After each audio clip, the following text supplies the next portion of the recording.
Welcome back to War Thunder and welcome aboard the M8A1, the American Tier 1 Battle Rating 2.7 Premium Tank Destroyer. As far as I know, this vehicle was available just 2 times. First of all, in some kind of event where I got it. I don't quite remember when it was, but it was early on. I think in the shortly after the closed beta of the American tanks. And I think last month in the Warbond season, so to speak. I highly recommended it. I featured in a video with a, I guess, 12 kill hyper aggressive gameplay. Yeah. But I think it is time to go back to low tiers, at least for one video.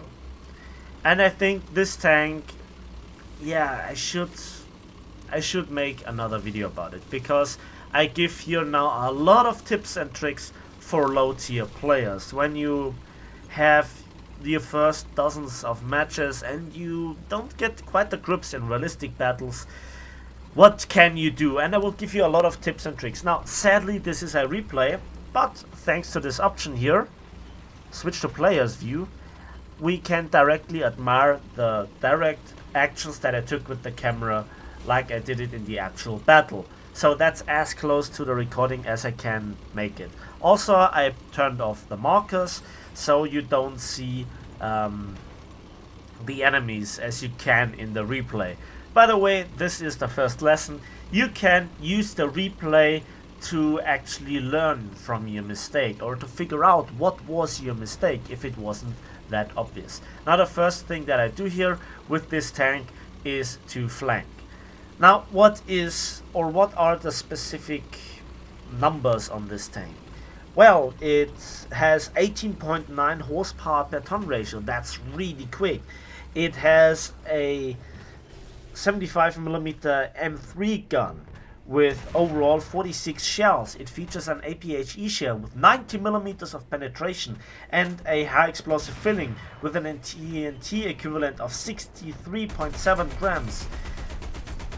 The reason why it might sometimes look a little bit underwhelming is the simple fact that the fuse is sometimes not sensitive enough. 20mm of fuse sensitivity might just over penetrate, so to speak, and that's actually the only time you can speak of over penetration in War Thunder, respectively, when you talk about APHE ammunition. Any other ammunition type does not over penetrate in War Thunder. Well, the HE shell is also remarkably for this tier. 10mm of high explosive penetration. This is the reason why I carry some HE shells with me, although I don't use them here. And I will also show you the difference of how to spot your enemies. Here I listened to the enemy, I saw the smoke blast, and I knew I had all the time to aim good and to make the killing shot. I look around, I check my surroundings.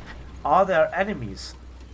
And I thought that this T-34 could be a bot. But he wasn't. It actually was a player. That's my 4th kill. And then I spotted this tank. And he didn't see me, and I know that. So I checked my left, because that's the direction where he came from. And I have his back. And that was actually a bad shot. Now here with the machine gun, I think that I have enough penetration with the 50 caliber to actually go through the turret, or the back of the turret. Then I reverse to get the side of the tank, where then I can kill the crew efficiently. And then I saw another tank. And now this is important. I get into cover and I wait until my turret swings around. And I wait for this guy to get impatient and move forwards. I know that the TIS-30 has a long time that it needs to actually stabilize. And there you can see it. I used the machine gun to kill him. And I corrected my aim with the hit cam. Now you can see the hit cam here on the bottom right side of the screen, just above the map. But actually normally it is on the top right corner, here where the mouse is. And then I saw also this Stug. I'm not sure which actual designation it is. I don't care. He is zeroed in at the last known position of mine, or where he has last seen spot me. And then I flank a little bit, and I count on this low tier player to be a little bit tunnel visioned. I pre-aim my gun, come around the corner, have a good aim, and even before I get the message what I did in terms of damage, I reverse. I don't take my chances. I disabled his driver and his gunner, so I could make the shot. And the second shot kills him. Good result right there. That's my 7th kill. Again, I checked the surrounding with my binocular. I know there is most likely nothing to my left, because I killed everything else. That's the Stub.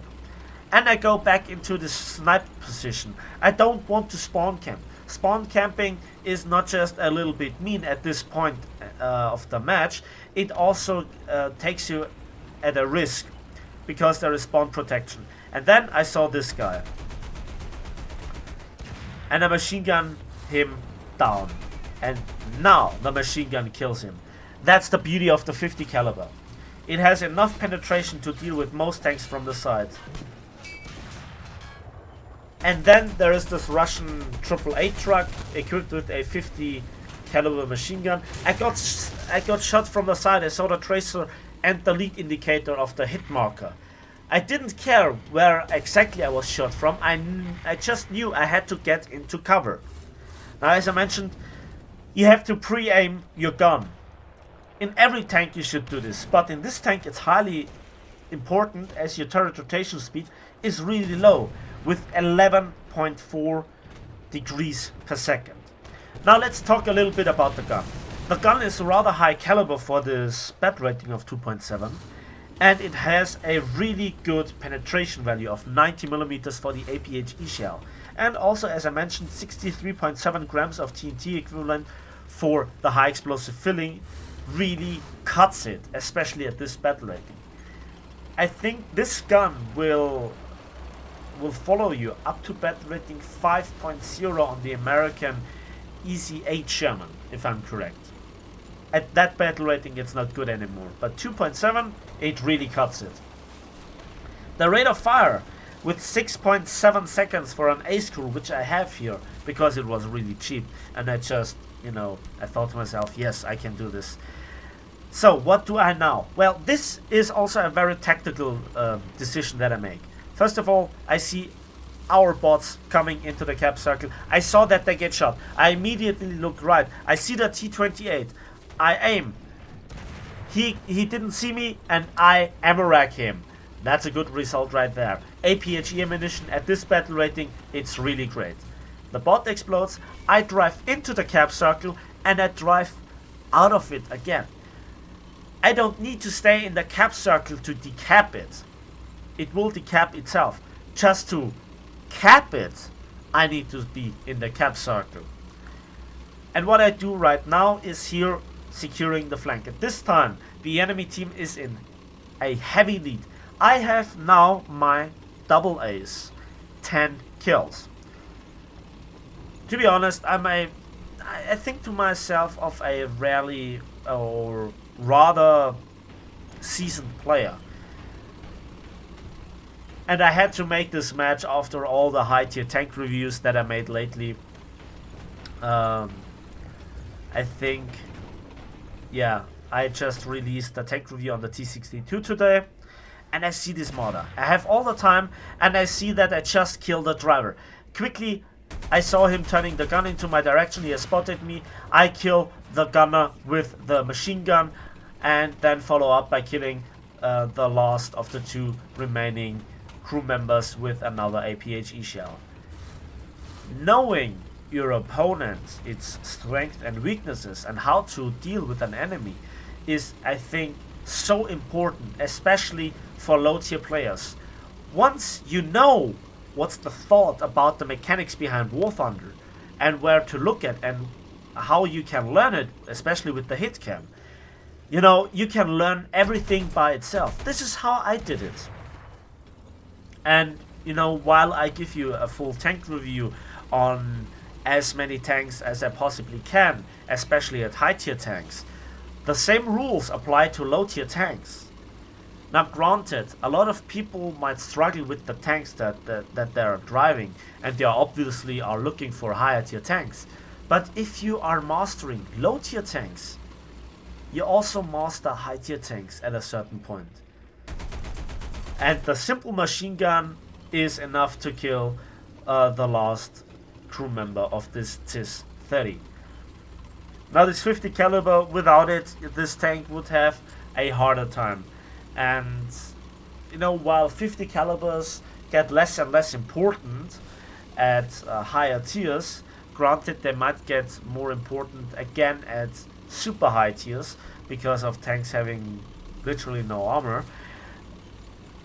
The low tier 50 caliber is very devastating.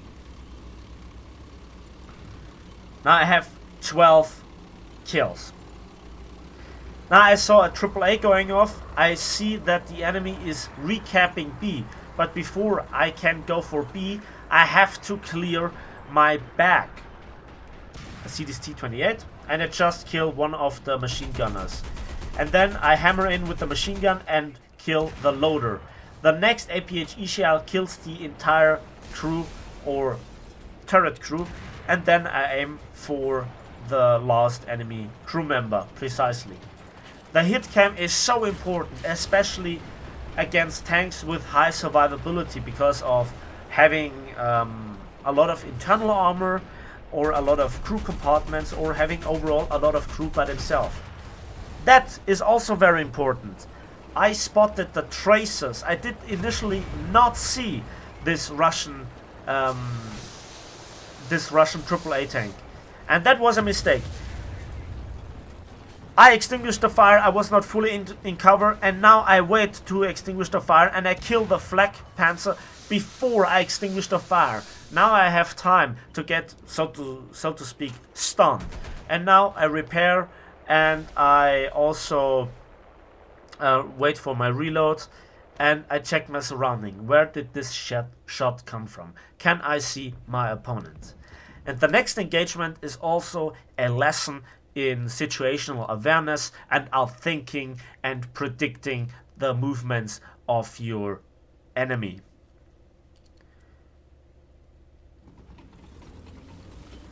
How important are crew skills in War Thunder? Well, that's a different question. Overall, I think skill is more important than your crew skill, but it certainly makes life much easier. I think the most important part is to distribute your crew skill points equally at first to get a certain crew level, where then you can buy the expert qualification. That needs a certain crew level. Now I look around, but I am a little bit exposed too much, and I get a shot at the turret. I'm not looking where it came from. I get in cover, and I immediately reposition myself, and I get spotted and strafed by a biplane.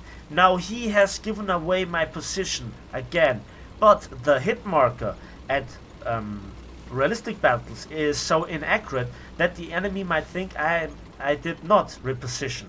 And then I look around this corner, but I also watch my back, and I see this T-126, and before I could retreat I already was going downhill. But it doesn't matter, he has not seen me. I was not in line of sight. I tried to get behind him up this hill. Can I get up this slope? Despite my 18.9 horsepower per ton, I don't make it up. So I have to reverse. Minus 14 kilometers an hour reverse speed. That's good. And sadly I couldn't swing around the 50 cal fast enough. So that kind of misfortune. But I got hit by the machine gun, and while they did no damage, they marked me.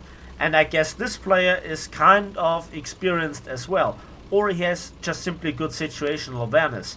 And I think that he will follow me up. I tried to reposition my gun before, but oh look, somebody is not paying attention right in front of me. That's my 15th kill. Can you believe that? That's a triple ace. That's a triple ace. And then I saw him, I reverse, I use the reverse speed of the tank as well, and I shoot his lower plate in time before he could elevate his gun That's my 16th kill. And now I try to get out of there. Sadly, it was not to be. What an ending. I got killed by a Panzer 3J from behind with an APHE shell, killing the second last crew member. What a shame. Now at this point I had nothing left to respawn in, I just had this tank in my lineup. Sadly the team was really on the losing side despite my efforts, and here you can see the post-battle results. 28,000 silver lines and 4,000 research points. Battle activity, I really do not understand how this gets calculated. Sometimes I have 100% with doing nothing. Sometimes I have just 50% by doing a lot of work. Yeah, but you can see automatic repair of all vehicles is relatively cheap. Yeah, so the total end result is really great. So that's the M8A1 for you, and this was kind of a lesson for how to realistic battles, I guess. This was kind of chaotic, but I hope when you watch this video again, you can learn it by yourself. And this is also, you know, kind of a tutorial, a how-to tutorial by just showing gameplay. Now I will probably make in the future more videos how to do stuff, and you know, which tactics and thoughts I can give for especially new players or players that played aircraft a lot and now want to try out tanks and understand the mechanics, because in certain cases they differ relatively heavily from airplanes, for example. And yeah, so share this with your friends, take out the message. Now of course this was kind of a Sealclubbing match. However, even a Sealclubber in War Thunder can get taken down by a stat-wise inferior tank if you don't pay attention for a single moment. And I just simply didn't see this Panzer 3M behind me. I have no idea where he came from. He must have come from the other side of the map and, you know, had realized the threat that I am and where I am in this vicinity. So he might have just come behind the sand dune. I might check in the replay file once more, but that's it. So the M8A1, I really highly recommend this tank. It is a lot of fun and you can get away with certain situations, and it also is a high skill cap tank, so to speak. When you master this tank, you basically can master the Hellcat gameplay, the Super Hellcat gameplay, or even the Leopard gameplay. Relocating and outplaying and outthinking your opponent is the key to success in many vehicles, certainly in lightly armored tanks. So that's it for today. Thanks for watching, thanks for listening. I hope you enjoyed this video. If so, please give it a like, share it, and subscribe if you want to see more. And we will see each other on the battlefields of War Thunder.